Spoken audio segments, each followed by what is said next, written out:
Dragilor, bun găsit la un nou episod Verde la microfon, în cadrul proiectului EcoU BSB 00532. Astăzi suntem într-un loc special pentru domeniul de cercetare din Galați. Suntem la Institutul de Cercetare Dezvoltare pentru Ecologie Acvatică, Pescuit și Acvacultură din Galați, un loc unde știința se întâlnește cu inovația, unde se cresc alge și pești, unde se pregătesc tehnologii care pot schimba viitorul acvaculturii din România. Alături de noi îl avem pe domnul conferențiar universitar dr. inginer Dima Floricel Maricel, director general al Institutului de Cercetare din Galați. Domnule director, vă mulțumim că ne găzduiți astăzi și că ați acceptat invitația noastră de a participa la podcast. Și eu vă mulțumesc și vă urez bun venit la institutul nostru, un institut cu tradiție în România, cu denumirea aceasta care poate pare lungă, dar ca și acronim vedeți că sună frumos, IGDAPA, din 2003 și unitate înființată în februarie 1981. Deci avem tradiție, avem experiență, avem valoare. Așa este. Aș vrea să începem cu un proiect foarte interesant, pentru că noi ne-am făcut un pic temele înainte să venim la dumneavoastră. Nu suntem neapărat din domeniul de cercetare, dar am studiat un pic pe website-ul dumneavoastră, am văzut ce proiecte ați implementat până acum, ce proiecte aveți în prezent și ne-a atras atenția două proiecte pe care le aveți în desfășurare. Primul din ele este stația pilot pentru creșterea algelor. Este un proiect foarte interesant pentru publicul larg și aș vrea să ne povestiți un picuț despre el, să ne spuneți ce reprezintă această stație pilot pentru creșterea algelor și de ce este ea importantă. În primul rând, acest proiect a plecat practic de la tradiția pe care am văzut-o că a început să dezvolte în vestul Europei. Și aici mă refer în special la Spania, Franța și Italia, care în ultimii ani, ca și dezvoltare a acestui tip de afacere, este undeva situat între 7 și 15%, deci în fiecare an, comparativ cu anul precedent. Deci ferme de acvacultură care au înființat solarii în spații protejate pentru producerea acestei microalge de tip spirulina. Bineînțeles, ea se cultivă, să spunem, de foarte mult timp, pentru că în țările cu temperatură și cu condiții favorabile de creștere este nativă.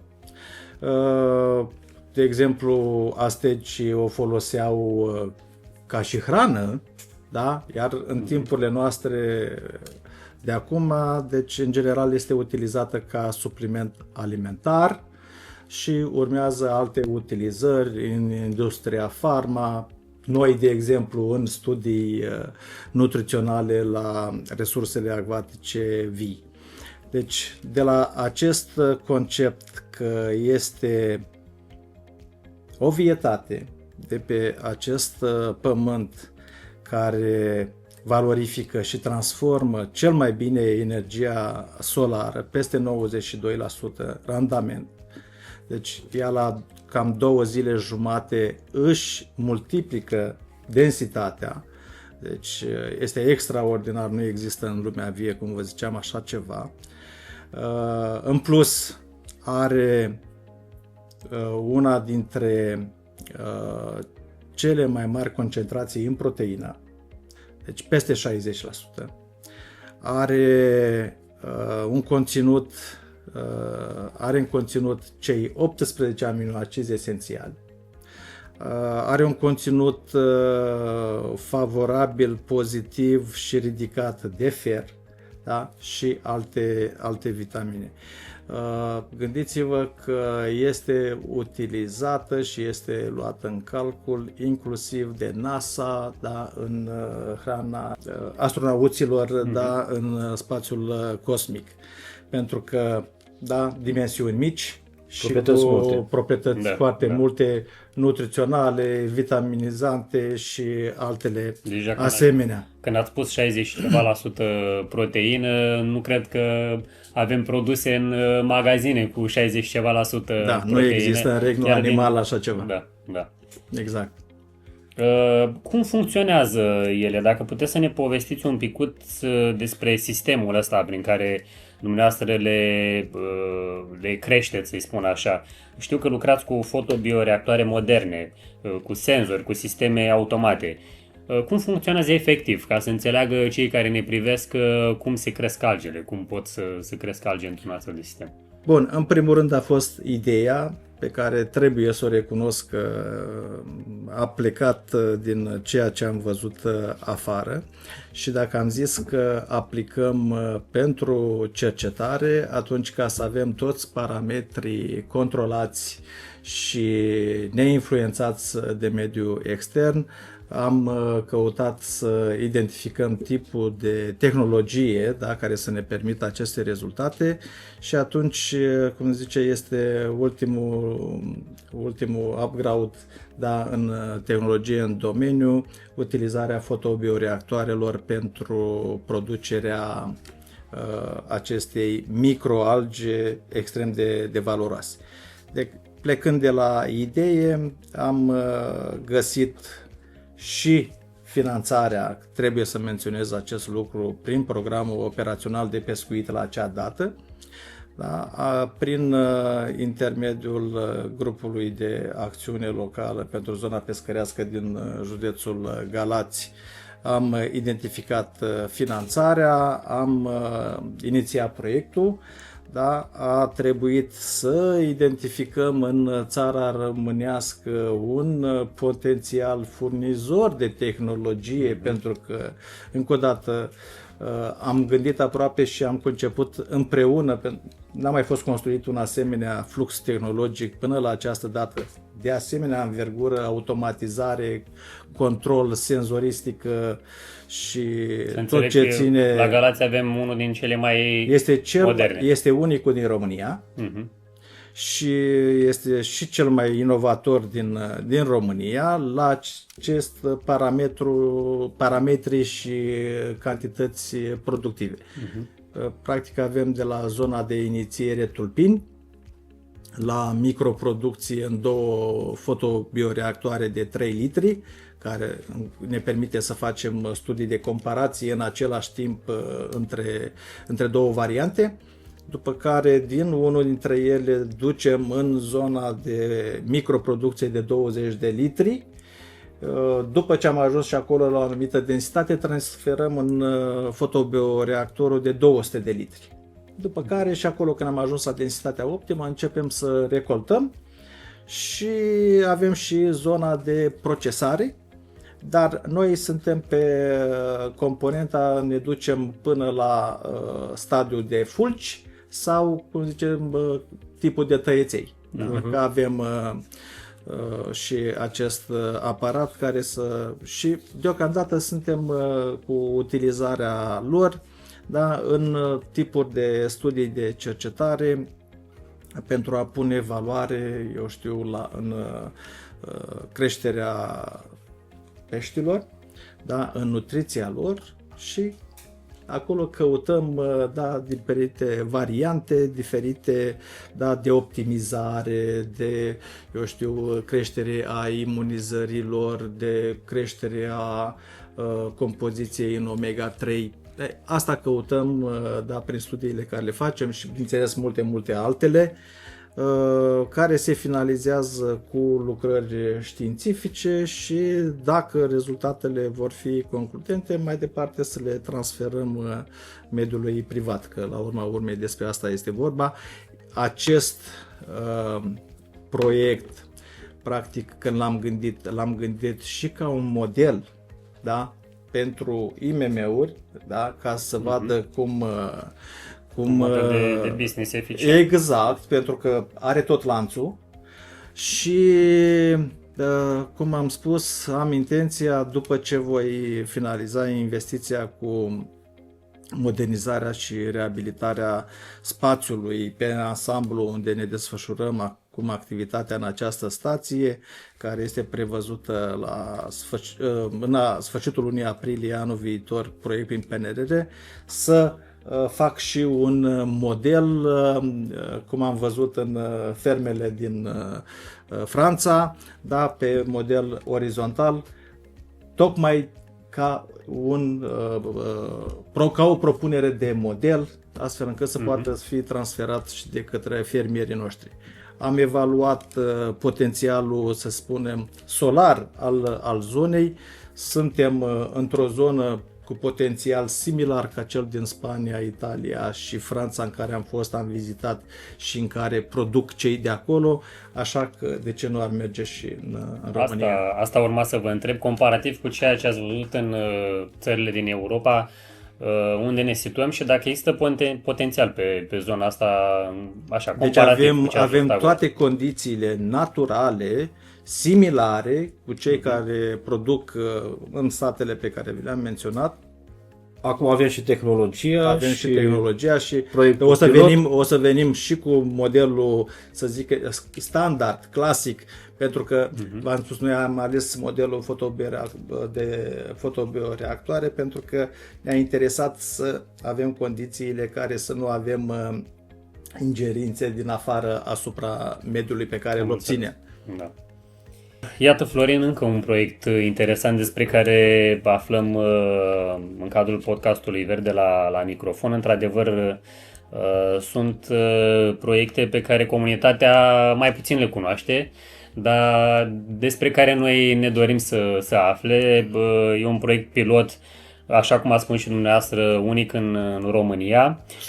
Sunt curios dacă putem să și vizităm, pentru că noi avem solicitări cu Școala Verde sau alte instituții, probabil antreprenori ar putea să vadă această Da, așa este. Prin proiectele pe care noi le implementăm, întotdeauna există solicitări din partea instituțiilor de învățământ să viziteze nu numai stații de sortare deșeuri, să viziteze instituții de cercetare din domeniu și cred că este o oportunitate pentru o astfel de colaborare și deschidere din partea dumneavoastră în cazul în care se vor solicita astfel de vizite în cadrul unor proiecte.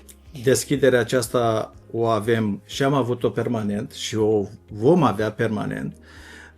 Proiectul a fost finalizat în decembrie 2023 și să știți că noi, că vorbim de săptămână, altfel că vorbim și de alte momente în care avem colaborări foarte strânse cu școlile, cu liceele care sunt interesate, deci avem permanent grupe de clase care vin.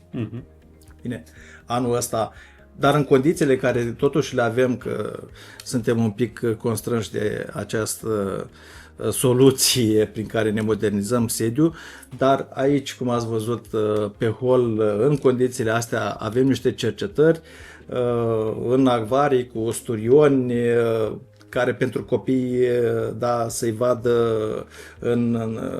da, că altfel îi vezi într-un acvariu. Corect. Da, este o atracție. Și, bineînțeles, în tot acest circuit este și această investiție de creștere a algelor de tip spirulină. Sunt foarte interesați, da, mai ales când află datele despre această evoluție și ce reprezintă această microalgă prin performanțele ei pe ansamblu. Deci facem acest lucru și îl vom face. Vă mulțumim, în primul rând, pentru că faceți acest lucru pentru comunitate. Dacă aveți noi la rândul nostru solicitări, o să vă apelăm la dumneavoastră. Cu siguranță. Aș vrea să trecem de la ceea ce ne-ați povestit mai devreme la următorul proiect care ni s-a părut nouă interesant, și anume modernizarea complexului de incubație și creștere a peștilor Brateș. Știu că sunteți într-un proces de modernizare și ne-ați arătat câteva imagini înainte de a începe filmarea podcastului cu stația, cum arăta complexul, cum arăta înainte și cum o să arate și ce structură va avea după finalizarea proiectului. Cum arată astăzi infrastructura de la Brate și ce doriți să rezolvați prin proiectul de modernizare? Deci, gândiți-vă că avem o infrastructură care ea când a fost gândită, da, practic a fost pepiniera care asigura lacul Brateș cu materialul de înmulțire pentru creștere. Da? Deci aici în bazinele naturale, da, care au fost construite prin anii 1967-1968, deci această bază a fost pepinieră, da, cum am spus, pentru lacul Brateș. Bun. Acum, acolo noi derulăm activități de cercetare, dezvoltare, tot în această zonă, pe de o parte, de creștere, de identificare a tehnologiilor îmbunătățite, în ceea ce privește reproducerea naturală la crap, reproducerea artificială la crap, reproducerea artificială la ciprinide asiatice, adică sânge novacosaș. Avem reproducere naturală la somn, reproducere artificială la somn. Am făcut și la lin, da? Și avem în perspectivă și diversificare și o să ajung și acolo. Deci, pe diferite tipuri de nutriție, pe diferite tipuri chiar de tratamente, pentru că în mediul natural presiunea paraziților, da, a unor boli este mai acută, mai ales în contextul actual și pe care îl parcurgem cu toții, cel generat de schimbările climatice. Inclusiv acest lucru, că avem un studiu acolo de cercetare la impactul schimbărilor climatice, pentru că sunt modificări foarte importante în tot ce ține mediul acvatic, chimia, biologia, fizica, da, care se derulează în acest mediu. Și atunci, da, noi trebuie să vedem, să căutăm să venim cu răspunsuri, nu? Astfel încât să putem să ducem mai departe către fermierii din acest domeniu, să venim cu răspunsuri pentru a-și putea îmbunătăți activitatea și respectiv să răspundă, da, acestor modificări climatice. Unde este greu de a veni să răspundem în acest domeniu este asupra factorului apă. Pentru că, da, dacă a secat izvorul sau sursa de alimentare, pentru că s-au întâmplat aceste lucruri la o parte din fermele de acvacultură din țara românească, acolo chiar că nu avem... Nu depinde de dumneavoastră. Dar, exact. Bun, ce vrem să facem prin acest proiect? Că chiar astăzi am recepționat prin procesul verbal studiul de fezabilitate cu elemente de DALE pentru acest proiect. Deci, în primul rând, eficiența energetică a tot ce înseamnă flux tehnologic, plecând de la motoarele de stația de pompare, care, cum v-am spus, sunt de prin anii 60 și funcționează, dar vă dați seama că sunt energofage, pe de altă parte uzura lor tehnologică, care iarăși nu mai funcționează la parametrii de debit și de înălțime de pompare pentru care au fost ele proiectate și multele alte asemenea, că vorbim de moara de furaje, pentru că noi acolo facem și diferite studii pe rețete furajere și atunci trebuie să avem, și tot la fel este un utilaj antic vechi și de demult, și adică să trecem de la un consum de 47,5 kW cât am acum pe moara în ansamblu la un 17-18 kW. Iarăși mai am la stația de incubație în care am două grupuri de pompare care în momentul o lună și jumate, două cât funcționez pe ea, stația de incubație pentru ciprinide asiatice, pentru știucă, pentru somn. Da, acolo trebuie flux continuu, trebuie să meargă apa cu automatizare, permanent și fiind învechite mi-au apărut derapaje în ultimii ani, trebuie înlocuit totul.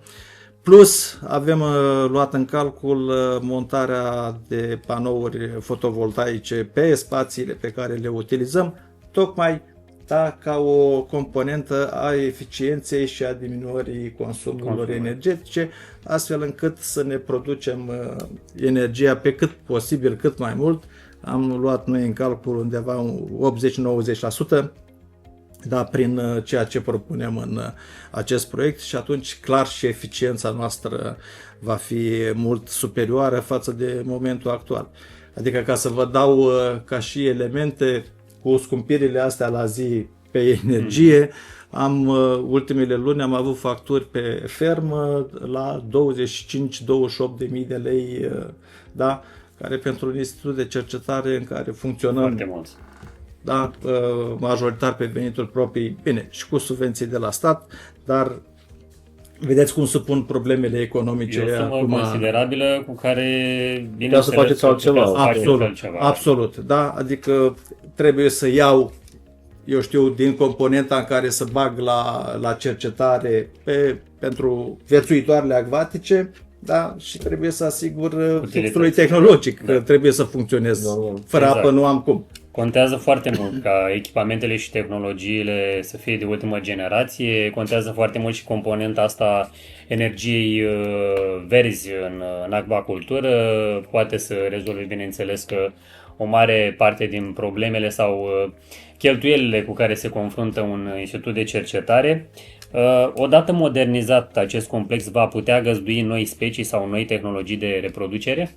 De asta am și spus la început că avem luat în considerare pentru viitor și diversificare și vrem să introducem cel puțin încă 2 specii care sunt, bineînțeles, tot la fel valoroase din punct de vedere al solicitării din partea consumatorului și aici vorbesc la știucă și la șalou.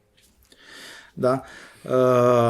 Dar în special la șalou am nevoie, da, de parametri, cum am spus, pe care trebuie să-i am în apă la un nivel superior și în special aici discut de oxigenul dizolvat. Situație care în acest moment, prin faptul că am tehnologia învechită, am momente când pot să apară derapaje care să îmi influențeze ceea ce ne propunem. Și cum noi lucrăm cu viață, e nevoie de un derapaj într-o noapte, de 2-3 ore. Și ați pierdut tot. Și am pierdut tot. Da? Nu e ca în creșterea oilor, în creșterea vacilor, să ai animalele în grajd, să le vezi, da, suferă, nu suferă, au nevoie de... Aici peștele l-am în apă. Eu trebuie să analizez indicatorii de apă în orice moment. Dar îi analizez. Dar dacă nu am sursa, da, cu care să intervin, stau cu analiza, da, dar nu pot să vin pe îmbunătățire, să rezolv problema. Adică nu vă ascund că am avut o problemă acum 3 ani, într-o noapte, că de obicei în noaptea apar aceste probleme de cădere de oxigen, în care pe un fond, cum au fost acum câteva zile, presiune foarte joasă, vreme înnorată, s-a dus oxigenul aproape de 0 și am pierdut toți reproducătorii de sânge. Da? Sursa de apă, că noi era secată, nu am avut 2 săptămâni apă. Noi funcționăm prin pompaj, deci luăm apă dintr-o sursă care vine prin Cemelunca, din Dunăre și o pompăm în bazine. Nu am avut apă la stația de pompare, nu am putut interveni, noaptea fiind, noaptea întâmplând. Acum, da, cu tot ceea ce facem, Da, deja ne-am creat bazine de stocare ca alternative, un canal de evacuare care îl păstrăm apa ca și pentru situații de forță majoră, avem unități de pompare și prin ceea ce ne creăm acum, creăm fluxul tehnologic încât să nu mai ajungem la asemenea derapaje și atunci pot să vin, da, pentru că cel puțin șalou este sensibil la partea asta de oxigen și trebuie să-i asigur condițiile, pentru că dacă intru în ceva, da, trebuie să știu că am și rezultate. Așa este. Să înțeleg că schița pe care o aveți în față e cea a complexului pe care îl modernizați. Da. Noi o să punem această imagine și urmăritorilor noștri să o vadă. Ne explicați un pic ce avem pe schiță. Deci aici este o suprafață de 321 de hectare, suprafață amenajată, da, în care noi, în cadrul institutului, avem laboratorul experimental de cercetări agropescărești Brateș. Deci, pe această suprafață, pe 60 de hectare, aici avem cercetările pe toate speciile pe care vi le-am menționat anterior, plecând de la bazine de reproducere, la bazine de creștere vara 1, la bazine de creștere vara 2, respectiv bazine de creștere vara 3, avem bazine de parcat, că de exemplu noi de săptămâna trecută am început, da, să recoltăm din bazinele de creștere și ceea ce ducem la anul parcăm în bazinele speciale de parcat pentru timpul iernii. După care avem bazine cu remonți, bazine cu reproducători, da? Deci tot lanțul, tot fluxul.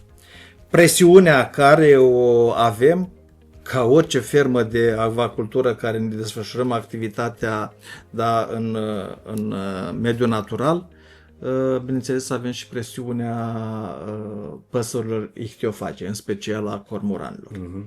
Da? Acum știți, Brateșul, cel puțin în ultimii ani, mai ales pe fondul acesta, cum am spus, de schimbări climatice, secetă extraordinar de puternică, ați văzut cât a scăzut ca și nivel, da? Și o presiune foarte mare din punct de vedere al păsărilor ichtiophage, cormoran și pelican, ce a avut pe el anul trecut și anul ăsta. Noi am venit aici am încercat în primul an, când am venit eu în 2021, să aduc, să zic așa, am căutat și eu, am găsit un laser care este utilizat în Australia, la aeropoarte, chestii. Au spus că dă rezultate, da, ca să îndepărtez cormoranii. Am făcut achiziția, am și zis că să dau drumul la un studiu de cercetare să vedem rezultatele. Da, ce să vă zic, după o săptămână s-au obișnuit cu el. Ce studiu de cercetare să mai fac când, da, deci nu. Și până la urmă am revenit la metoda clasică, veche și de demult. Da, bine, dar noi avem confortul că avem bazinele mai mici și am pus plase antipăsări și am acoperit practic majoritatea bazinelor, inclusiv acest bazin de 8 hectare și astfel cât de cât am mai controlat. Că am făcut, de exemplu, pentru 2 ani un studiu de cercetare pe această linie de creștere vara 1 și am lăsat 3 bazine descoperite. Da? Și dacă în celelalte am avut o producție medie cam de 1300 de kg pe hectar, la astea descoperite 150 de kg media. Deci au mâncat 50, 70, 200. Deci ca să ne dăm seama diferența, ce foarte mari, și se adaptează foarte repede. Sunt cel puțin cormoranul, da, este în vârful lanțului trofic. Este foarte inteligent, vreau să vă zic. și anul ăsta, da, dacă 3 ani nu prea am avut probleme, anul ăsta probabil din lipsă de hrană de prin alte părți, nu, au trebuit să găsească metode și ei alternative și au găsit locuri prin care n-am reușit să acoperim chiar bazinul în întregime, da, și ateriza pe dig și intra pe jos în apă și iesă prin, că ochiurile le avem de 30 cm și a trebuit să pun cum foloseam înainte, 4 oameni care să fluiere, să bată din bidioane, da, pe diguri ca să-i sperie, ca să... Până la urmă tot metodele tradiționale tot au fost materie, eficiente. da. Adică provocările sunt mari. Sunt mari, sunt intense și din toate părțile. Vedeți că vă spuneam, pe de o parte avem păsările ichtiofage, pe de o parte avem schimbările climatice, da, pe de o parte, haideți că trebuie pus și asta, avem suma cheltuielilor, că și aici vă dădeam exemplu cu energia, dar așa mai departe vorbim și combustibil, și hrană, și medicamente și absolut toate celelalte. Și resursa umană. Absolut, nu mai vorbim de asta. Domnule director, mă bucur că ne-ați povestit despre proiectele pe care le aveți în derulare și ceea ce vă propuneți să faceți. A fost o discuție foarte interesantă, mai ales pentru noi care nu suntem din domeniul cercetării, dar ne-a atras atenția și nu cred că nu numai nouă, ci și celor care ne urmăresc. Vă mulțumesc pentru deschiderea cu care ne-ați prezentat aceste proiecte. Este clar că aici la ICD Apa se întâmplă lucruri cu adevărat importante pentru viitorul alimentației, acvaculturii și a mediului din România. Pentru cei care ne urmăresc, nu uitați like, share și subscribe podcastului nostru Verde la Microfon. Până data viitoare, rămâneți aproape de știință, de natură și de inovație. Vă mulțumim, domnule director. Eu vă mulțumesc, că a fost o reală plăcere și oricând sunteți bineveniți la noi. Vă mulțumim. O zi bună, dragilor!